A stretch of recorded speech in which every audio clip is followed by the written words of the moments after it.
How much time does the ball take to reach its maximum height of 0.2 meters? This one is simple just by reading the graph. You look at where it says 0.2 on the y-axis, the position axis, and follow all the way across to where your dot is at the highest point, all the way up at 0.2. And if you measure down at the bottom where the time is, that measures out to be 0.16 seconds. Question number 3. How much time does a ball take to reach 1/2 of its maximum height at 0.1 meters? This is the same as question number 3. You look at where it says 0.1 meters and follow it down to the x-axis, which is 0.05 seconds.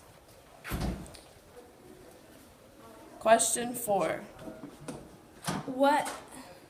This one's actually misleading. We're going to do question number 5 first because you're solving for the initial velocity. So it's easier to do question 5 because then you have it in question number 4. So question number 5. Let me read the question. What was the velocity of the ball when it was initially thrown upward? Show the graph. So first what you want to do is you want to write down your kinematic equation as well as all your givens. From there, it's very simple. You just plug in your givens into the kinematic equation and solve. So what we did is instead of moving the 2 over, or the 1/2 over first, we combined the 0.16 and the 1/2 to get 0.08x, and then we divided 0.2 by 0.08 to get 2.5 meters per second squared for our initial velocity. Miss Bauer got 2.4, but we tried the equation multiple times, and your answer is 2.5.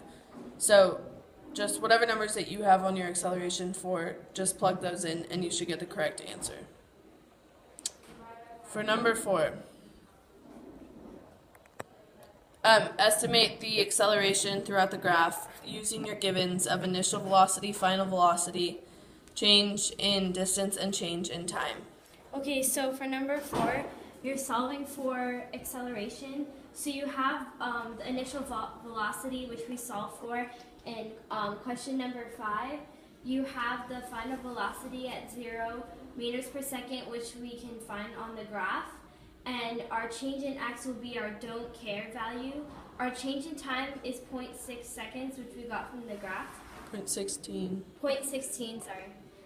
So we use the equation final velocity equals initial velocity plus acceleration and change in time.